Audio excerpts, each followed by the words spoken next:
Hello, this is Demora Lachetti, and this is our week 2 vlog where we play a game from our game list that's not Asterisk.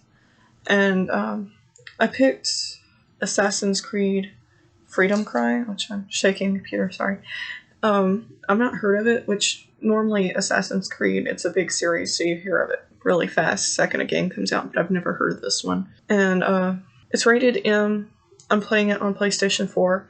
But apparently this game, which originally came out in the previous generation, from the PlayStation 4, the previous generation's console system, and this one is actually a DLC that got converted into its own game separate from the game it's a part of. Now, the only problem with it being a DLC is that you have to have played the other one, because it immediately starts you off in a boat fight.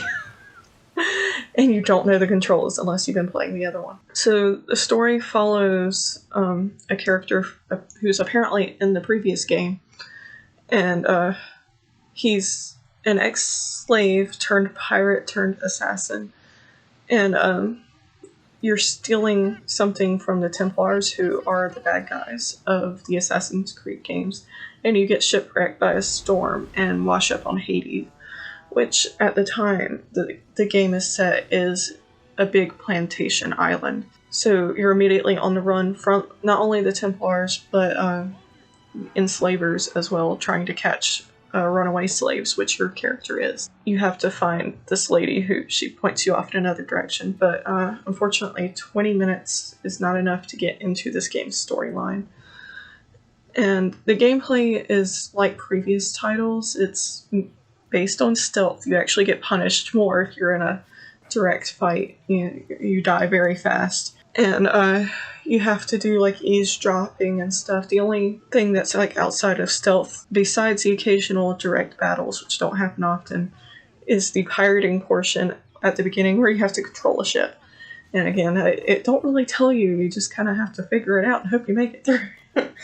Which is the same for most of the controls, but it's again assumed that you played the other part of the game, Assassin's Creed Black Flag. And the game's story hasn't gotten very far. It's the first 20 minutes. Most games need at least an hour to kind of tell where the story's going, especially longer games. And this one may be short, but its story is dependent on you having played a previous version. And Assassin's Creed games kind of move slow. You have to do a lot of kind of long activities in between the storyline to get to certain points. So the activities so far have been kind of long, so I haven't gotten very far into the story yet. And I will see you again for the session 2 after the next 20 minutes of gameplay. I just finished my second round of gameplay, and I can't say the story got to move any farther than that, because it was again very long activities.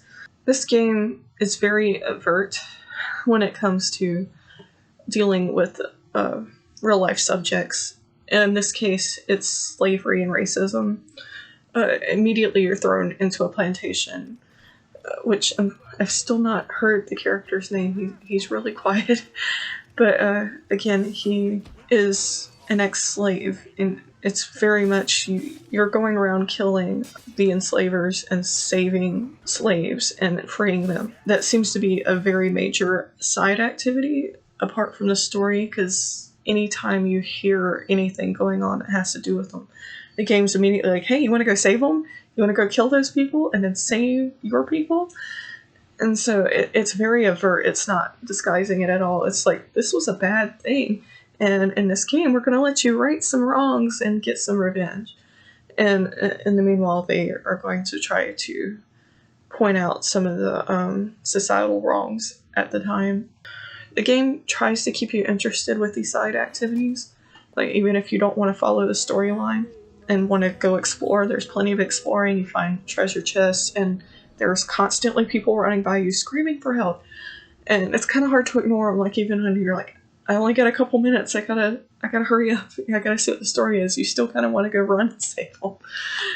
I think I needed longer than 40 minutes, especially with this game, because it's throwing things at you left and right. So the story isn't exactly what drags you in at first. It seems to be more of the side activities, because there's like a little bit of story, and then there's like, there's so much going on. So I think it has potential of being a pretty good game with a story to tell. Assassin's Creed always has some sort of story to tell, whether you like it or not. And it's kind of slow for this amount of time.